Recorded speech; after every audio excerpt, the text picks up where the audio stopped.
vraiment, je le crois, parce que de la façon dont je l'ai reçu, je crois que c'est vraiment un avertissement. C'est un message prophétique. Directement prophétique. Tu vois, parce que tu vois, le prophétique, c'est pas toujours... c'est pas toujours... lève-toi.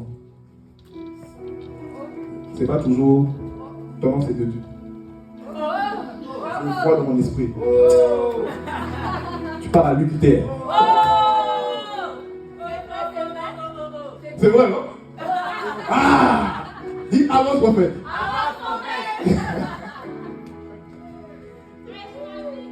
Le prophétique, c'est pas toujours ça. Tu vois? 1 Corinthiens 14, verset 3, dans la version Darby. Dans la version Darby. La parole de Dieu dit: mais celui qui prophétise parle aux hommes pour l'édification, l'exhortation et la consolation. Amen. Donc, en fait, le prophétique ou encore la prophétie, ça peut aussi venir sous forme d'une exhortation. Un message. Voilà pourquoi en fait je dis que je le crois. La parole que le Seigneur vraiment a mis dans mon cœur, dans nos cœurs pour aujourd'hui, c'est un message prophétique pour nous les jeunes. Amen. Donc cet après-midi, c'est aussi un Kenai prophétique. Donc, Kenai prophétique. Kenai prophétique. Ok. Le thème maintenant c'est quoi? Kenai prophétique. Dis-moi avance prophète. La partie miséricorde.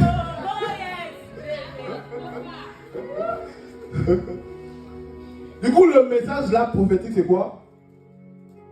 Les grands dangers qui guettent notre génération. Oh yes. 2 points. Tomber dans l'orgueil. Ah yes. Oh, yes. Les grands dangers, il y a plusieurs, mais aujourd'hui, tu vois, nous allons juste vraiment nous attarder sur le premier point. Les grands dangers qui guettent notre génération. Premièrement, tomber dans l'orgueil. Hey. Alors, simplement, permettez-moi, parenthèse, ce message nous concerne nous tous, parce que tu vois, nous faisons tous partie de cette génération. Dieu a parlé, Dieu a relâché beaucoup de choses. Il y a des prophéties qui parlent dans ta vie, dans ma vie, amen. Mais en fait, nous devons savoir en fait que il y a un très grand piège que l'ennemi en fait peut nous mettre dedans. Le piège de tomber dans l'orgueil. Et je prie que vraiment, tu ne sois pas trouvé dans ce piège-là. Amen. Donc ce message nous concerne tous. Elle me concerne aussi. C'est même la raison pour laquelle, attends, je vais aussi moi-même m'enregistrer ici. Parce que ça me parle autant que ça nous parle. C'est vraiment, comme je l'ai dit, je le crois, c'est vraiment un avertissement prophétique pour nous de cette génération. Parce que nous sommes l'église des jeunes prodiges, gloire à Dieu. Mais attention, l'orgueil peut nous disqualifier. Yeah. Donc cette parole, ce n'est pas pour ton voisin, c'est pour toi. Parce que très souvent, j'ai remarqué que tu vois, parfois tu viens, tu reçois le message, tu dis, ça là, ça parle à tel de mes amis. Du coup, tu l'envoies même le lien parfois. Regarde, on te parle là-bas. J'espère que tu as suivi le message. Non, ok. Mais ce message-là, c'est pas pour ton voisin, c'est pour toi. C'est pour moi, c'est pour toi. C'est pour nous. Donc, prends ce message pour toi, personnellement. Sans regarder, ah tiens, c'est sûrement c'est lui. Non, dis sûrement c'est moi. Yeah. Amen. Alors lisons simplement Jacques 4, très rapidement. Jacques 4 du verset 3 au verset 6, je lis au nom de Jésus. La Bible dit, vous demandez et vous ne recevez pas, parce que vous demandez mal dans le but de satisfaire vos passions. Je continue. Adultère que vous êtes, ne savez-vous pas que l'amour du monde est inimitié contre Dieu? Celui donc qui veut être ami du monde se rend ennemi de Dieu. Croyez-vous que l'Écriture parle en vain? C'est avec jalousie que Dieu chérit l'esprit qu'il a fait habiter en nous. Il accorde au contraire une grâce plus excellente. C'est pourquoi l'Écriture dit, Dieu résiste aux orgueilleux, mais il fait grâce aux humbles. Dieu résiste aux orgueilleux. Mon frère, ma soeur, tu vois, ça se peut donc qu'on demande, on prie, on vient 3 jours, 4 jours de prière, on est là, vendredi on est là, on demande, on ne reçoit pas. Pourquoi? Parce que c'est Dieu lui-même qui nous résiste. Pas parce qu'il y a un démon, il y a Dieu. L'orgueil te donne comme premier opposant à ton impact Dieu lui-même. Donc, en fait, tu vois, Dieu s'engage du fait que lui là, il ne va pas aller loin. C'est pas le haut, non, les sorciers de ma famille. Non, laisse ça. C'est Dieu qui est derrière. C'est Dieu qui dit non, tu n'auras pas. Je te résiste. J'empêche ton déploiement. Je bloque ton impact. J'éteins même ta lumière. Pourquoi? Orgueil.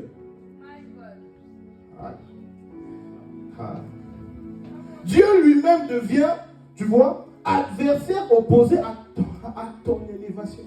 Dieu te combat. Pardon, je préfère être combattu par les hommes, mais pas par Dieu quand même. Dieu te combat. Tu vas prier qui? Tu vas te cacher où? Regarde, Jérémie 23, le verset 24.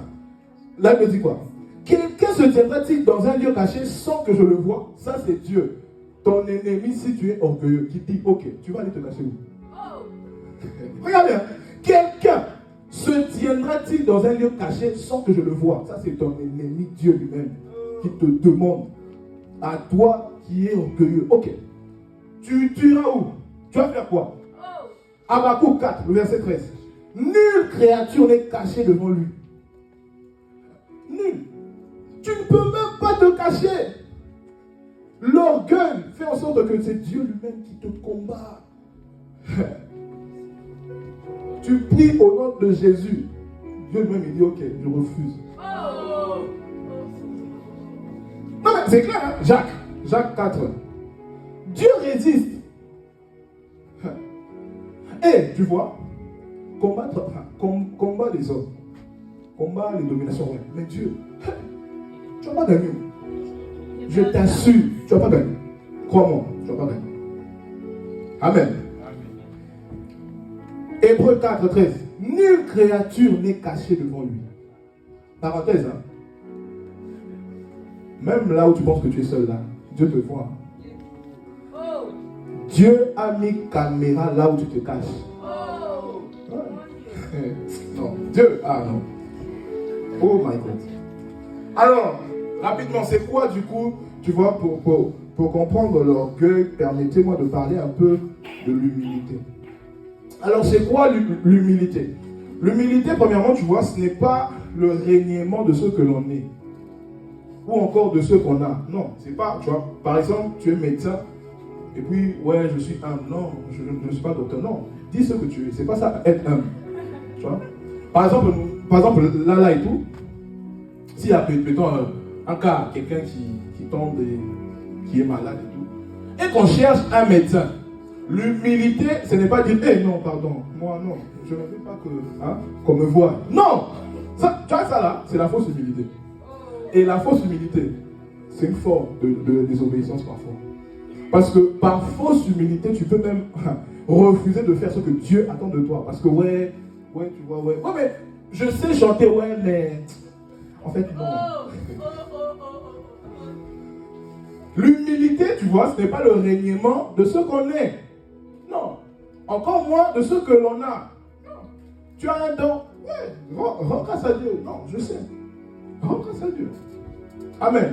Tu sais bien gérer les finances. Rends grâce à Dieu pour ça. Ouais. Tu t'habilles bien. Rends grâce à Dieu. Non, moi je m'habille bien.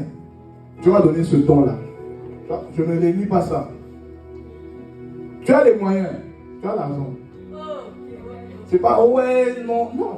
Dieu m'a béni. Je peux être une source de bénédiction pour ma communauté, pour ma famille. Et je prie que ça soit ton partage au nom de Jésus-Christ. Tu vois? L'humilité, ce n'est pas régner ce qu'on est. Encore moins ce que l'on a.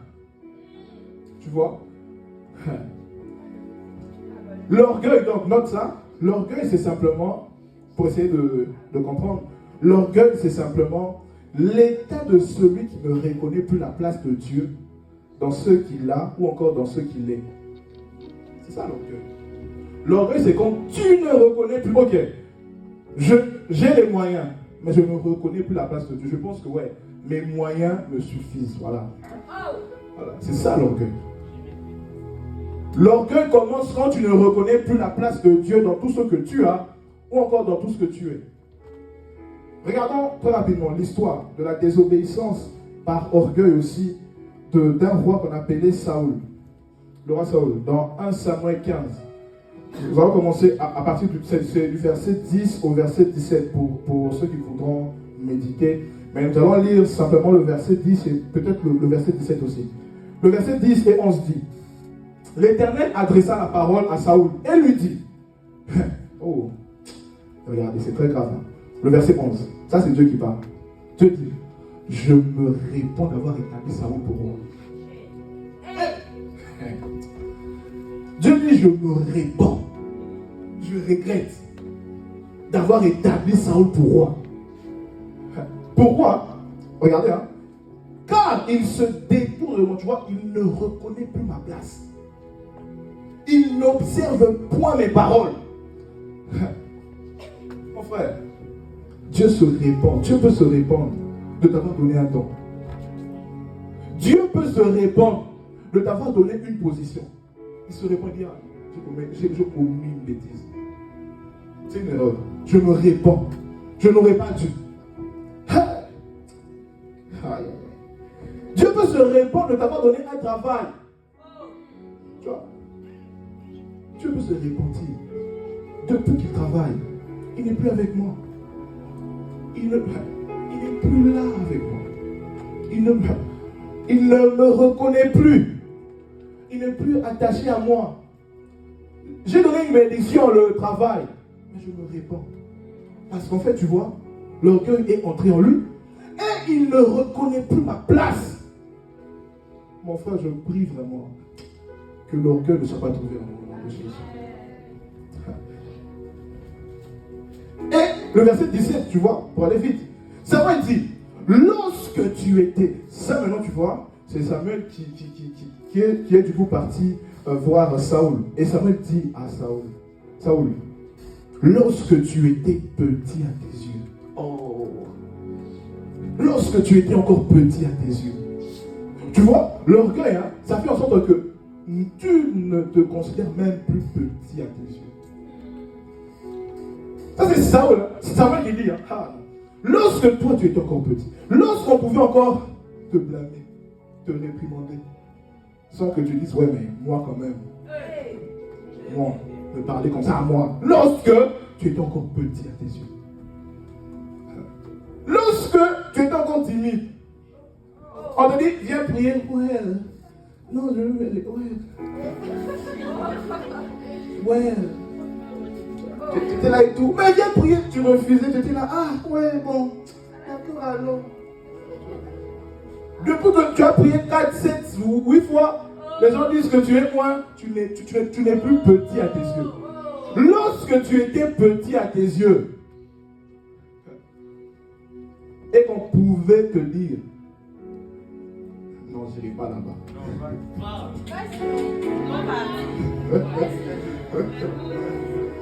Aïe, aïe, aïe, aïe, aïe. Lorsque tu étais petit à tes yeux, et qu'on pouvait, tu vois, te dire que par exemple, il y a un programme de prière.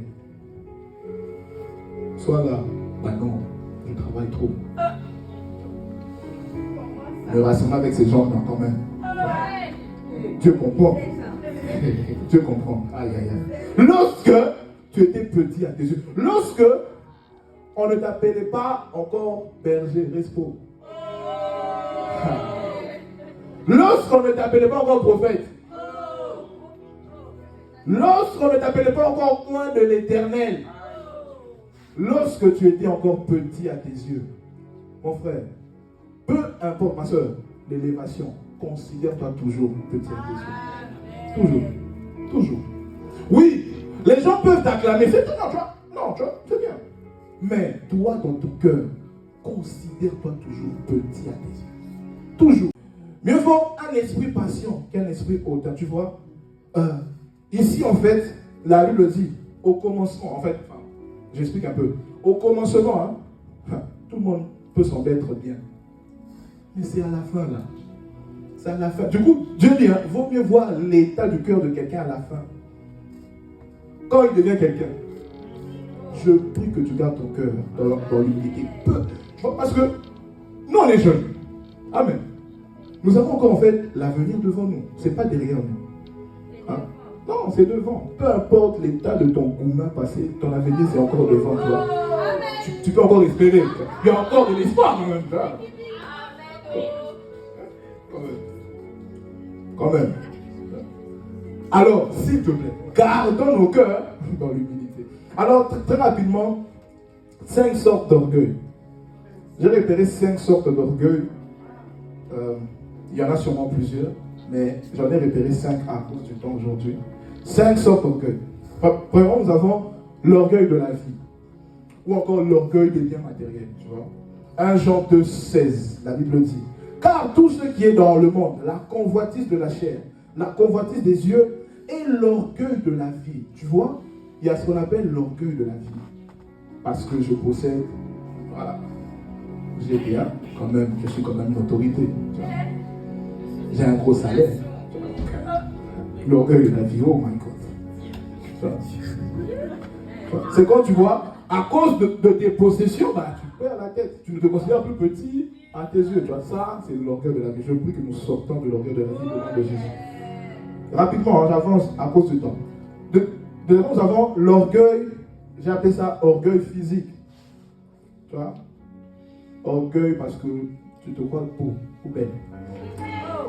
Ah, mais c'est vrai. Hein? Il y a des gens qui sont orgueilleux juste parce que tu vois, au fond de lui, il se dit que moi là, je suis grave. Non, mais sincèrement, du coup, il marche, tu vois, il se dit, ouais, moi là, non, moi je suis grave en fait. Moi, tiens, moi je suis grave. Et puis tu es là, ouais, et tout, ouais. Ouais, mais fais ça, ouais, mais non. Ouais, mais en fait, tu vois, même, parfois même, hein, parenthèse, Dieu même t'envoie quelqu'un vraiment qui est bon pour toi, tu vois. Mais parce que toi, tu as tellement l'orgueil du physique que tu te dis, eh non, moi, quelqu'un quand même. Tiens! 1 10 sur 10 comme moi, comme ça. Mais pour Proverbe 31, hein, dit 30, dit quoi? La version 8 secondes dit quoi? La grâce est trompeuse, la beauté est vaine. La beauté est vaine, ça va encore. Alors dans le français courant, la Bible dit, le charme est trompeur, la beauté est passagère. Ça va encore. Parole de vie. Qu'est-ce que parole de vie dit? Le charme est trompeur, la beauté ne dure pas. Tu vois, ta beauté là, hein, ça ne va pas durer. La beauté ne dure pas. Ok. Donc, arrête, tu vois, parce que Dieu peut te rester juste simplement, juste parce que tu vois, tu as des pensées, tu penses que tu es trop beau. En fait, sortons de ça. Sortons de ça. Sortons de l'orgueil physique corporel. Tu es beau, tout le monde est beau. Tout le monde est belle. Amen. Alors, troisième, très rapidement, troisième sorte d'orgueil, c'est l'orgueil des capacités ou encore des dons. Tu vois, parce que j'ai des capacités, j'ai des dons, là je commence aussi à prendre de la grosse tête, comme on dit. Luc 17, du verset 7 au verset 10, dans la version seconde 21. Là, il dit quoi? Regardez. L'un de vous a un esclave. Ça, c'est Jésus qui parle. Qui laboure ou garde les troupeaux. Lui dira-t-il à son retour des champs, viens tout de suite te mettre à table. Ne lui dira-t-il pas au contraire, prépare-moi à souper, ajuste ta tenue pour me servir jusqu'à ce que j'aie mangé et bu. Après cela, toi tu mangeras et tu boiras. A-t-il de la reconnaissance envers cet esclave parce qu'il a fait ce qui lui avait été ordonné? Je ne pense pas. Le verset 10. Vous de même, quand vous aurez fait tout ce que je vous ai ordonné, dites, nous sommes des serviteurs inutiles. Nous avons fait simplement ce que nous devons faire. Tu vois, nous ne sommes que des serviteurs inutiles. En fait, tu ne peux pas avoir l'orgueil parce que tu as des capacités. Non, tu as des dons. Non. Celui qui t'a donné le don dit que tu es serviteur inutile, insignifiant. Nous devons nous voir comme, oui, j'ai des dons. Mais si j'ai pu faire ça, c'est vraiment fait de la grâce de Dieu. Il n'y a rien de moi, c'est vraiment juste la grâce de Dieu qui m'a permis. Je ne suis pas extra. C'est juste une grâce que Dieu m'a faite. Parce que je suis juste, tu vois, Dieu peut-être avait besoin de résoudre un problème dans un environnement comme ça, pendant un culte, tout ça. Et Dieu peut-être est passé par moi pour une guérison. Je suis juste comme un canal, tu vois. Bon, permettez-moi, hein. j'irai pas. Bon, ça peut blesser, mais je suis peut-être comme cette âne-là, simplement que Dieu avait pris pour emmener, pour entrer à Jérusalem, tu vois. Je suis juste un instrument. Dieu ne peut pas tomber dans l'orgueil à cause de ça. Non.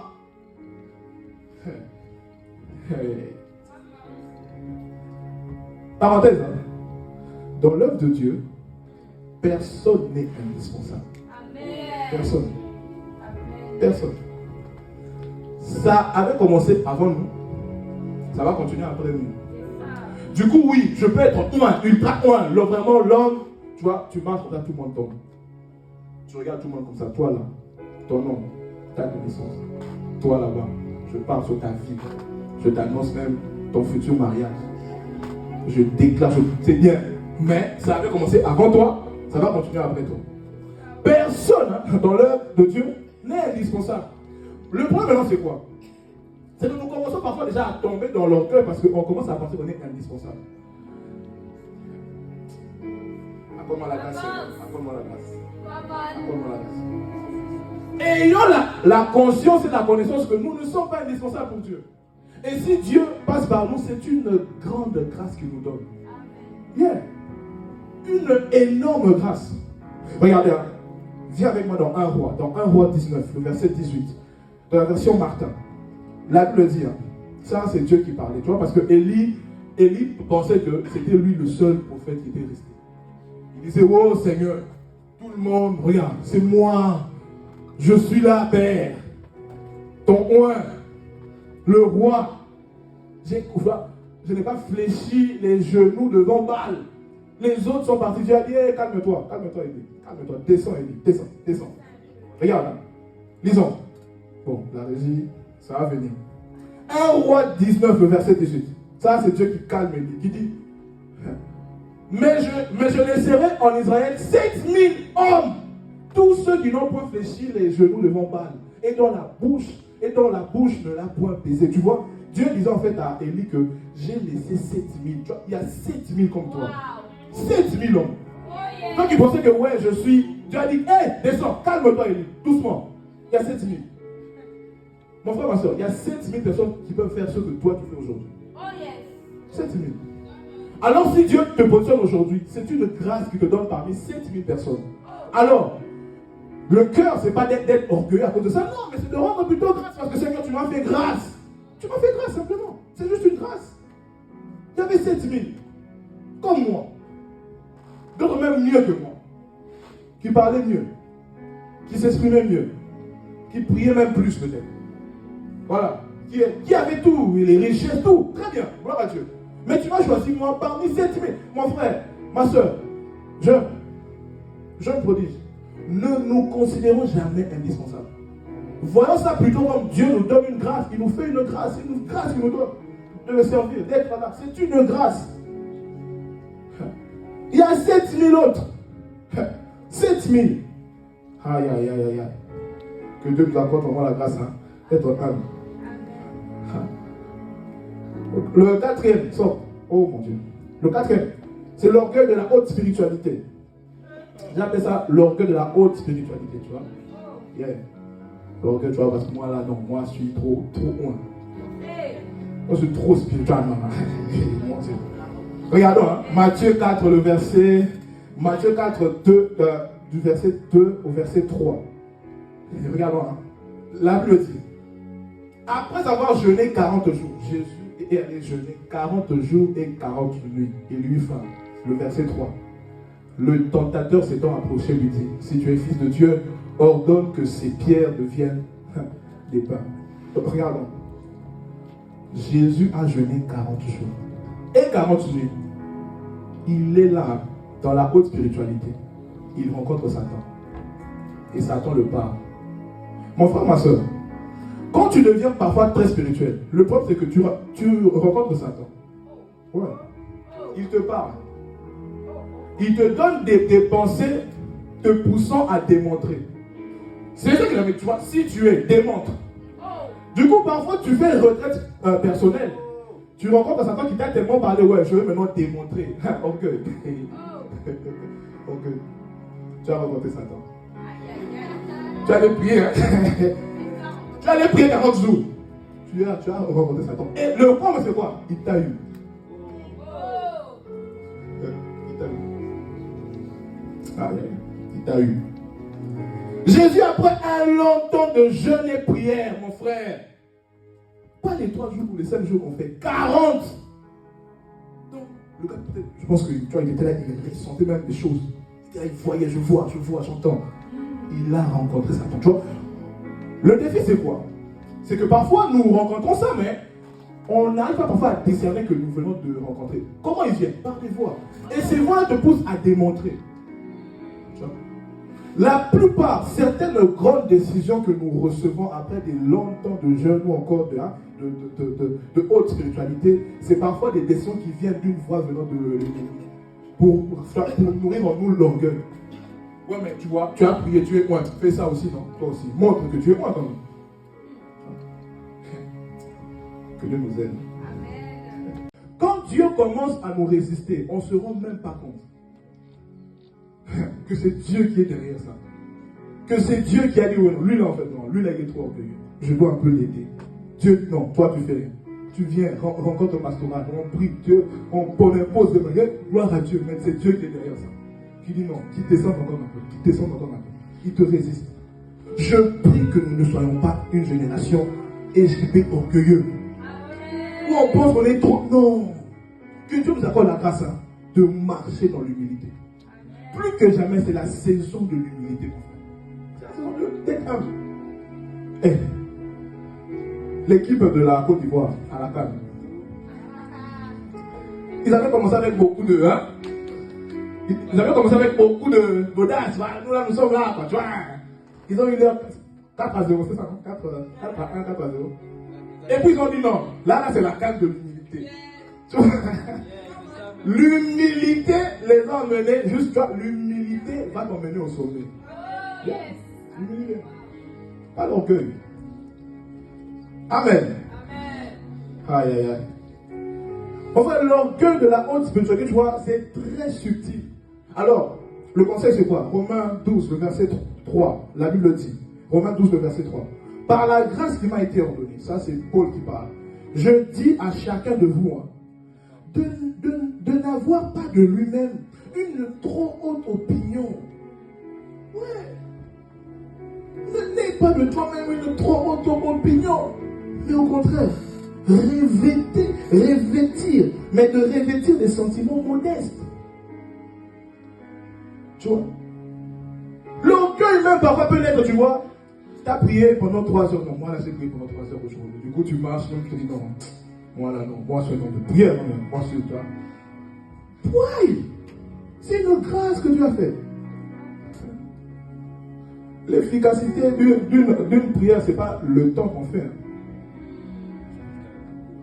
Et si même tu étais humble, tu allais t'asseoir puis dire, hein, je prie beaucoup. Est-ce que vraiment ma vie reflète la dimension de mes prières? Quelqu'un qui prie beaucoup peut être comme moi. Non? Je manque autant, je me bats autant. Maintenant je prie où? Du coup, maintenant, il faut dire Seigneur, tu m'as accordé la grâce de prier aujourd'hui. Gloire à ton nom. J'ai prié 1 heure aujourd'hui, gloire à Dieu. J'ai prié 2, 3, gloire à toi. Aide-moi l'autre. Amen. Oh, dis Amen. Amen. Alors, cinquième, très rapidement. Cinquième somme pour finir aujourd'hui, c'est quoi? C'est l'orgueil de la vision, ou encore des rêves, ou encore des prophéties. Tu as tellement reçu des prophéties que, ouais, moi là, non, quand même.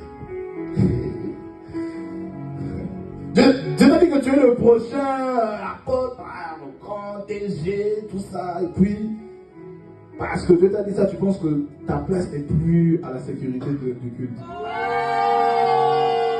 Ou encore au MCIM, ou encore, il y a tout le département, la chorale, l'intégration, parce que moi j'ai tellement de prophéties quand même.